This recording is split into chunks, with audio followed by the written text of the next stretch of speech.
The envelope sat on the dining table like a loaded gun. Simple. White. Ordinary.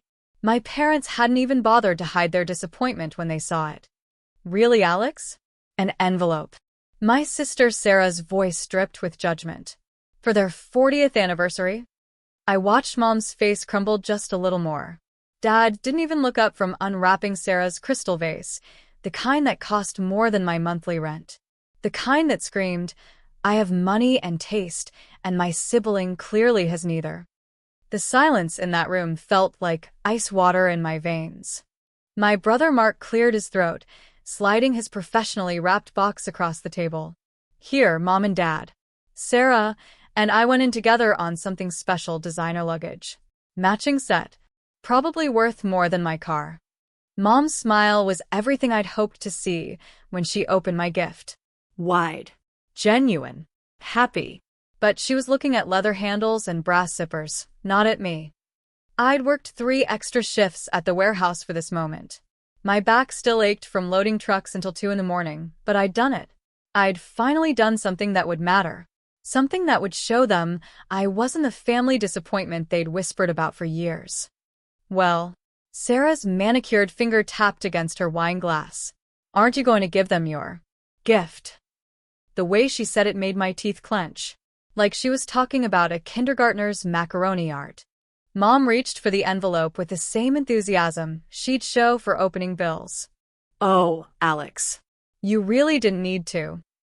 It's nothing fancy, the words tumbled out before I could stop them. Always apologizing. Always making myself smaller. I just thought. It's probably not what you were expecting. Dad's fingers drummed against the table. Impatient. Ready to move on to cake and normal conversation where his youngest son wasn't embarrassing the family again. Sarah leaned back in her chair with that smug expression she'd perfected since high school. The one that said she knew exactly how this would play out. Poor Alex with his pathetic gesture trying to compete with people who actually had their lives together. My hands were shaking. Actually shaking. At 28 years old, I was still the little boy desperate for approval from parents who'd never quite figured out what to do with me. Mark was the doctor. Sarah was the lawyer. I was the one who dropped out of college, bounced between jobs, and lived in a cramped apartment above Mrs. Chen's bakery. The one who showed up to family dinners in work clothes because I couldn't afford anything else. The one who'd finally found a way to change everything if Mom would just open the damn envelope. Go ahead, Mom. My voice came out steadier than I felt. Open it. She peeled back the flap like she was defusing a bomb. Careful.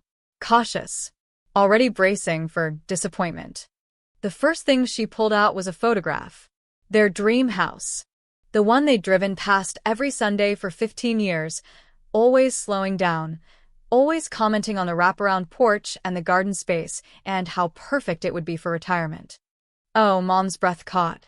How did you? This is the house on Maple Street. The one you always talk about. I swallowed hard. The one with the greenhouse you wanted for your orchids. Dad leaned forward, actually interested for the first time all evening. Where did you get this picture, son? Son. Not Alex. Not hey you. Son. I drove by last week and took it. I'd actually driven by about 50 times over the past 6 months, but they didn't need to know that. I thought you'd like to have it. Sarah rolled her eyes. A photograph. How? Thoughtful. But Mom wasn't listening to Sarah. Her fingers traced the edges of the picture, and I saw something shift in her expression. Something soft. Something that looked almost like pride. There's more. I nodded toward the envelope. She reached in again and pulled out a key.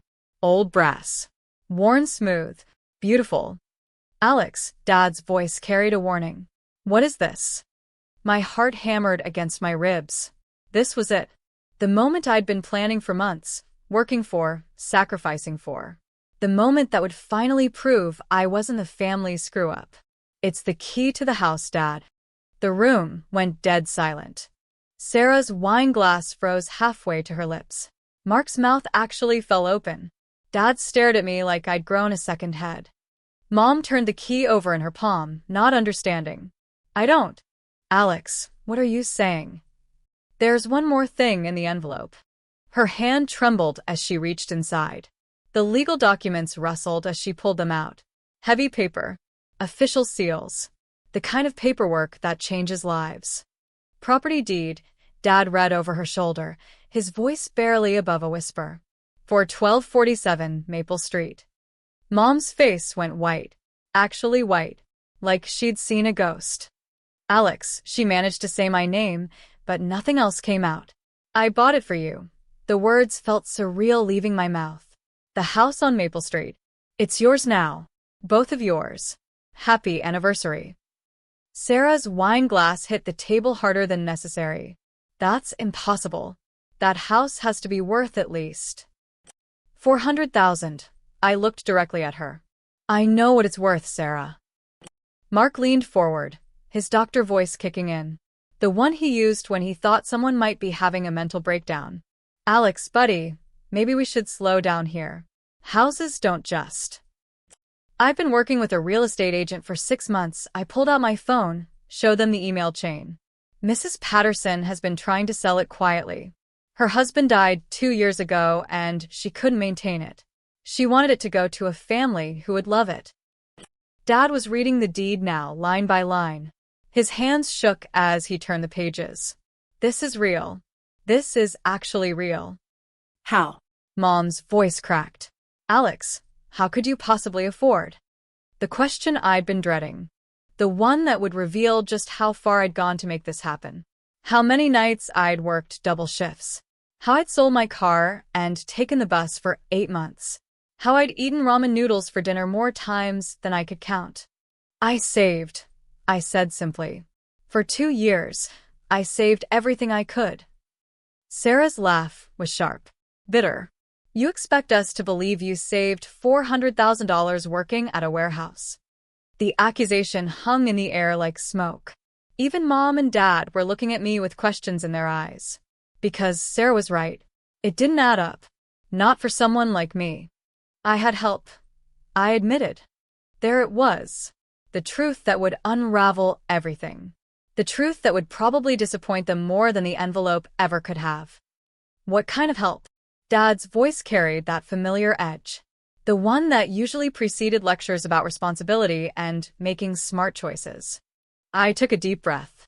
Felt the weight of their judgment settling on my shoulders like a familiar coat. Remember Uncle Pete? Mom's expression shifted. Uncle Pete. Dad's older brother. The one who'd made it big in tech and died 3 years ago.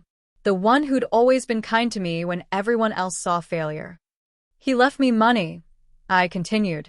In his will. I never told any of you because I knew you'd think I didn't deserve it. Or that I'd waste it. The silence stretched taut as piano wire. How much? Sarah's voice was barely audible. Enough, I met her eyes. Enough to buy Mom and Dad their dream house, and still have some left over. Dad set the deed down like it might explode. Alex, Pete never mentioned. He told his lawyer not to tell anyone until I turned 25. Said he wanted to see what kind of man I'd become first. My throat felt raw. Apparently, I passed the test. Mom was crying now. Actually crying. Not the delicate tears she shed at movies, but the deep, body-shaking kind that comes from somewhere real. I can't, she pressed her hands to her face. I can't accept this. Why not? Because it's too much. Because we don't deserve it. Because we've been, she looked at Dad, then at Sarah and Mark. Because we've been terrible to you, Mom. No, Alex. We have. Tonight, with the envelope. All those times we made you feel like you weren't enough. Like you weren't as successful as your siblings, her voice broke completely. And here you are, giving us something we could never afford ourselves. Something we'd only dreamed about. Sarah was staring at her hands. Mark kept opening his mouth like he wanted to speak, but couldn't find words. Dad stood up slowly, walked around the table, and pulled me into a hug that smelled like aftershave and regret. I'm proud of you, he whispered against my ear. I should have said it years ago, but I'm so damn proud of you. The dam broke then. Everything I'd held inside for years came flooding out. The hurt, the disappointment, the desperate need to prove myself worthy of their love. I just wanted you to see me, I told his shoulder.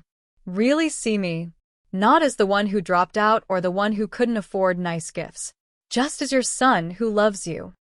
We see you, Mom said through her tears. Oh, sweetheart, we see you. Sarah cleared her throat. When I looked at her, her perfect composure had cracked. Alex, I owe you an apology. A massive one. The way I've treated you, the things I've said. We all do, Mark added quietly. We've been awful. You've been protective, I corrected. Of Mom and Dad. Of your own success. I get it. I really do. But that wasn't entirely true. Part of me was still angry. Still hurt by years of subtle dismissal and not so subtle condescension. Buying them a house didn't erase that history. So what happens now? Dad asked, still holding the deed like it might disappear. Now you retire early if you want. Move into your dream house. Plant Mom's orchids in that greenhouse. Sit on the porch and watch sunsets. I tried to smile. Live the life you've always talked about. Mom looked at the photograph again, at the key, at the legal documents that made it all real. When can we see it? The inside, I mean. Mrs. Patterson said we could walk through any time.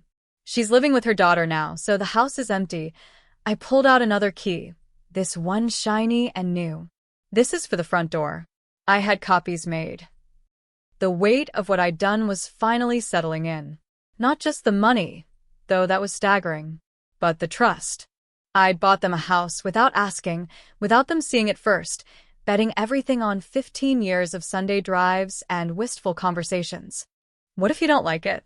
The question slipped out before I could stop it. What if it's not what you imagined? Dad laughed. Actually laughed. Son, you could have bought us a cardboard box and we'd have been grateful. This is beyond anything we could have dreamed. But what if the foundation has problems? Or the roof needs work? Or... Then we'll figure it out, Mom interrupted. Together. As a family. As a family. The words hit me harder than I expected. Sarah was reading the deed now, her lawyer brain analyzing every clause.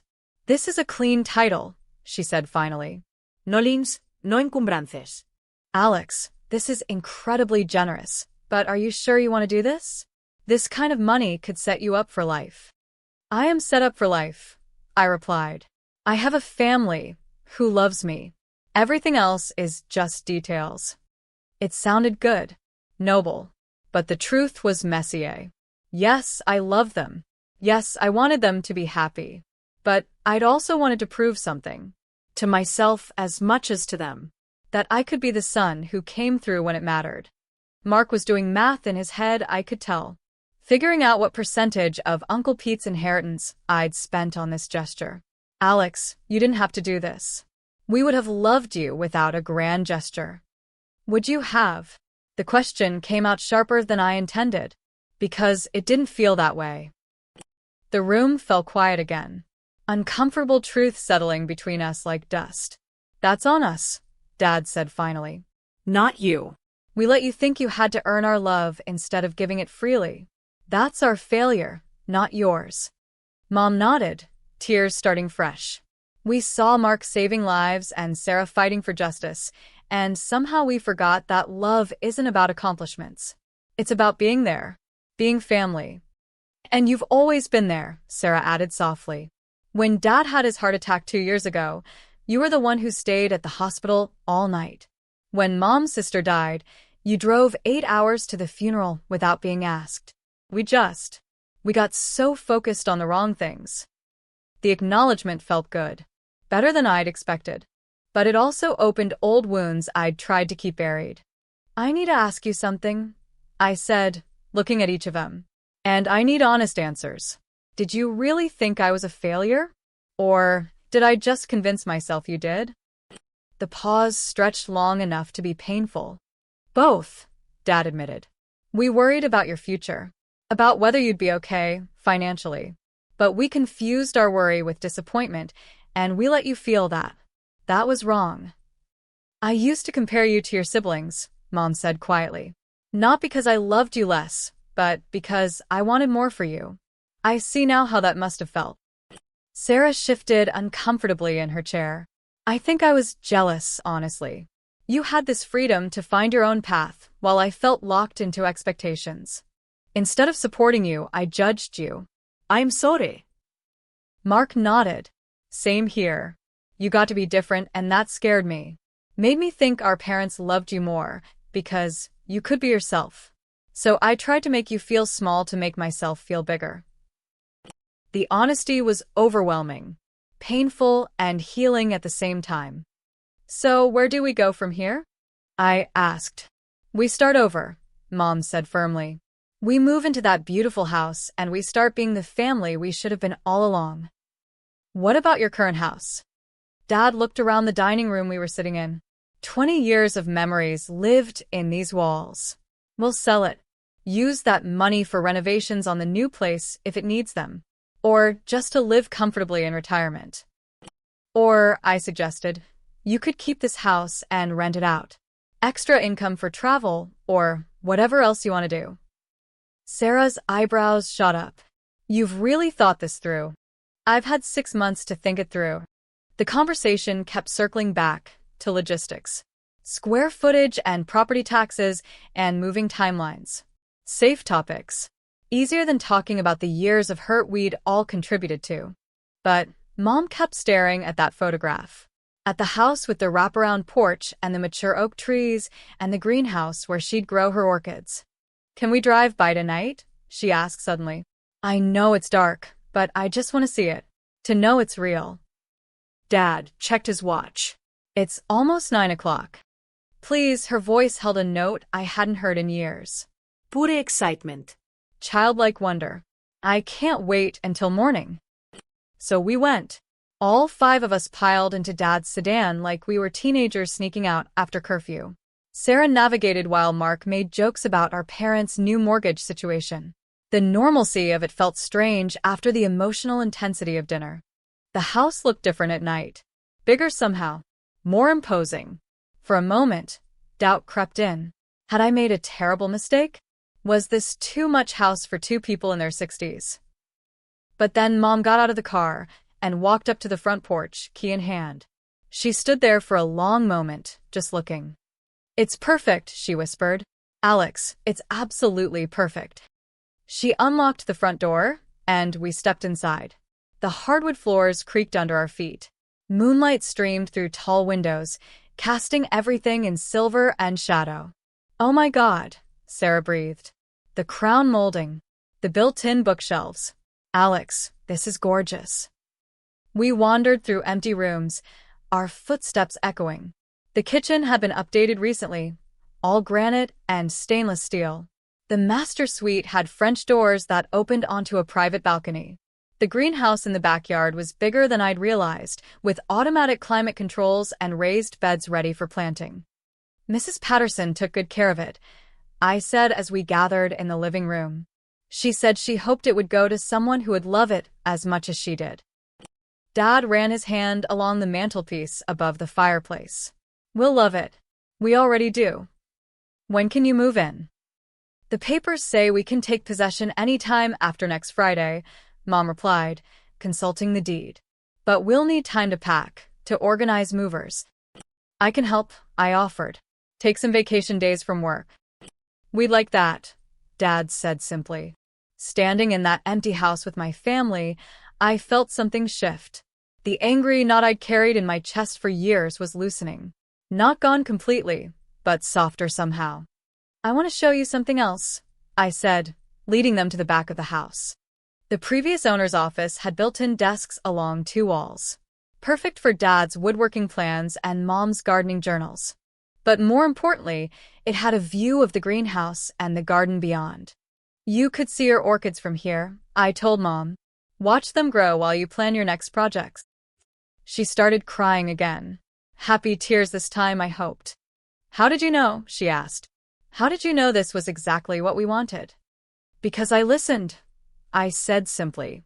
All those Sunday drives, all those conversations about retirement dreams. I was listening. The drive home was quieter, contemplative. We were all processing what had happened, what it meant for our family going forward. Back at their house, we sat around the kitchen table with coffee and leftover anniversary cake. The envelope and its contents spread between us like evidence of some small miracle. "I need to ask you something," Sarah said, her lawyer voice back, but gentler now. "Are you sure about this financially? I mean, is this going to leave you struggling?" "I'm fine," I assured her. Uncle Pete was very generous. This doesn't even use half of what he left me. Mark leaned forward.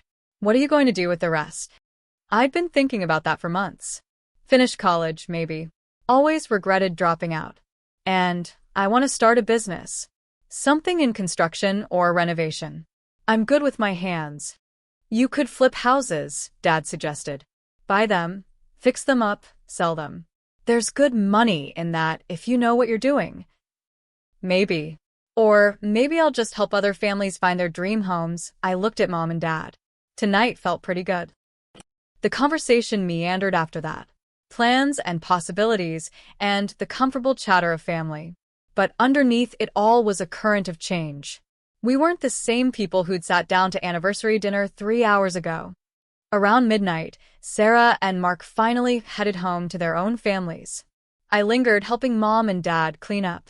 "Alex," Dad said as we finished loading the dishwasher, "I need you to know something. What you did tonight, it's not just about the house. It's about forgiveness. About choosing love over resentment. That takes real maturity." I was resentful, I admitted. For a long time. Part of me still is. That's honest. And it's okay. Healing isn't instant, even when the gestures are grand. Mom hugged me before I left. "Thank you," she whispered. "Not just for the house. For giving us a chance to be better parents. Better people."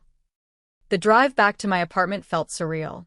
Had I really just given my parents a house? Had they really accepted it? Had we really started to repair years of complicated family dynamics with one envelope? My phone buzzed as I parked outside Mrs. Chen's bakery. A text from Sarah. "Thank you for tonight. For showing us who you really are. I'm sorry it took so long to see it." Then one from Mark. "Proud to be your brother. Let's grab coffee this week and catch up properly." And finally from Mom. "Can't sleep. Keep looking at the key and crying happy tears. Love you so much." I climbed the stairs to my small apartment and sat on the couch that I'd bought secondhand 5 years ago. Tomorrow, I'd still be the same person who worked at a warehouse and lived above a bakery. But something fundamental had shifted. I'd stopped being the family disappointment. Not because I'd bought them a house, but because I'd finally shown them who I was underneath all their assumptions. Someone who paid attention. Someone who cared enough to make sacrifices. Someone worthy of love without conditions. The next few weeks blurred together. Packing boxes, hiring movers, coordinating inspections and utility transfers. I took a week off work to help, and for the first time in years, I felt useful to my family. Needed, not just tolerated. Sarah insisted on having her law firm handle all the transfer paperwork pro bono. Mark took time off from a hospital to help Dad organize his workshop in the garage. We worked together without the undercurrent of judgment that had always existed before. Moving day arrived gray and drizzly, but Mom's excitement was infectious. She directed the movers like a general commanding troops, making sure her china cabinet went exactly where she wanted it in the dining room. "The orchids go in the greenhouse first," she instructed me. "Before anything else." So that's what we did. Carried dozens of delicate plants from the old house to the new one, setting up temporary tables until the proper greenhouse furniture could be arranged. "They'll be so much happier here," Mom said, stroking the leaves of her prized cymbidium. "So much more space to grow." Dad was equally excited about his workshop space. The garage had better lighting than his old setup, plus room for the larger projects he'd always wanted to attempt. "I could build furniture for the house," he mused, measuring wall space. "That dining room could use a larger table for when the grandkids visit." Grandkids. It was a gentle reminder that life was moving forward for all of us. Mark's daughter was starting kindergarten. Sarah was talking about having a second child. Time was passing whether we made peace with our family dynamics or not. By evening, the essential boxes were unpacked, and the house was starting to feel like home. We ordered pizza and ate it sitting on moving boxes in the living room, surrounded by the gentle chaos of new beginnings. I keep thinking I'm going to wake up and this will all be a dream, Mom said, looking around at the high ceilings and tall windows. It's real, I assured her. All of it. How does it feel? Sarah asked me. Seeing them here? I thought about it. Like watching a novel reach its happy ending. Satisfying, but also a little sad that the story's over.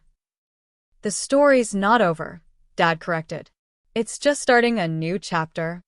He was right, of course. This was a beginning, not an ending.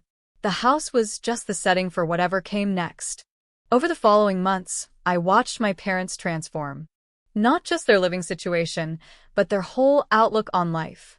Dad retired 6 months early and threw himself into woodworking with an enthusiasm I hadn't seen in years.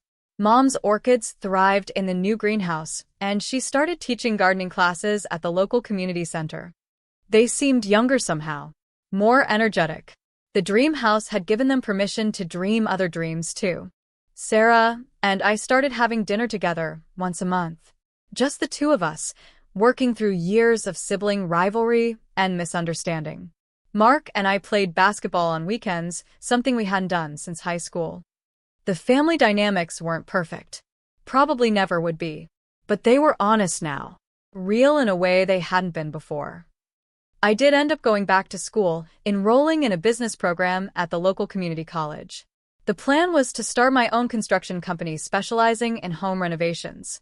Turning houses into homes, I told people when they asked about my business model. Uncle Pete's inheritance made a lot of things possible that I'd never imagined for myself. But the most important thing it had given me wasn't financial security. It was the ability to show my family who I really was underneath all their assumptions. A year after the anniversary dinner, we gathered again to celebrate Mom and Dad's 41st. This time, we met at their house. The house I'd bought them. The house that had become the center of our rebuilt family dynamic. Sarah brought flowers from her garden. Mark brought wine from his cellar. I brought a photo album I'd put together of their first year in the house. Pictures of Mom with her orchids, Dad in his workshop. All of us gathered around the new dining room table he'd built by hand. One more gift, I said, handing them an envelope. Dad laughed. Should we be worried? It's not a deed this time, I promised. Inside was a business card. My business card. Hudson Home Renovations, turning houses into homes. I'm officially self-employed as of last Monday, I announced. And I have my first contract. The Petersons down the street want to add a family room. Mom beamed with pride. The kind of unqualified, unconditional pride I'd wanted to see in her eyes my whole life. That's wonderful, sweetheart. Are you nervous? Terrified, I admitted, but excited too. Uncle Pete always said the best adventures start with being a little scared. He was right about a lot of things, Dad said softly, including you. He saw something in you that we were too blind to recognize. You see it now, I replied. That's what matters. As evening fell, we sat on the wraparound porch I'd seen in so many photographs. The oak trees rustled overhead. Mom's roses climbed the trellis Dad had built. Everything was exactly as they dreamed it would be. Any regrets? Sarah asked me quietly while Mom and Dad debated the merits of different mulching techniques. I thought about it. The money I'd spent. The years of feeling like an outsider in my own family. The long nights working extra shifts to afford a gesture that could have backfired spectacularly. No regrets, I said finally. Well, maybe one. I wish I'd done it sooner. Why didn't you? Because I was waiting for them to see me differently before I showed them who I really was. Turns out it works better the other way around. The porch light came on as darkness settled over the neighborhood. Moths danced around the bulb. Somewhere in the distance, a dog barked. Ordinary evening sounds in an extraordinary place. Next year, Mom said, we'll have the garden fully established. You'll have to see it in spring, Alex. The way the morning light hits the greenhouse. She was already planning, already dreaming forward. The house had given her that gift too, the permission to imagine a future full of possibilities instead of just responsibilities. I'll be here, I promised. Every spring, every anniversary, every time you need someone to help move furniture or unclog gutters or just sit on the porch and listen to your gardening plans. You don't have to, Dad said, but his relief was obvious. I want to. Family shows up. That's what we do. As I drove home that night, I thought about the envelope that had started everything. Simple white paper containing keys to more than just a house. Keys to understanding, to forgiveness, to the kind of relationship I'd always wanted with my parents. Sometimes the most powerful gifts come disguised as the most ordinary things. An envelope. A key. A deed to a house on Maple Street. Sometimes the most important thing you can give someone is the chance to see you clearly. To understand that love doesn't have to be earned through achievement or proven through grand gestures. Although I had to admit, the grand gesture hadn't hurt. My phone buzzed with a text from Mom. Thank you again for everything. Sweet dreams in your wonderful gift to us. I smiled and typed back. Thank you for opening the envelope. Because that's all it had taken in the end. The willingness to look inside and see what was really there. Not just property deeds and house keys, but years of love and attention and careful listening. The proof that I'd always been worthy of their pride, even when none of us could see it clearly. The envelope had been ordinary. What it contained was anything but.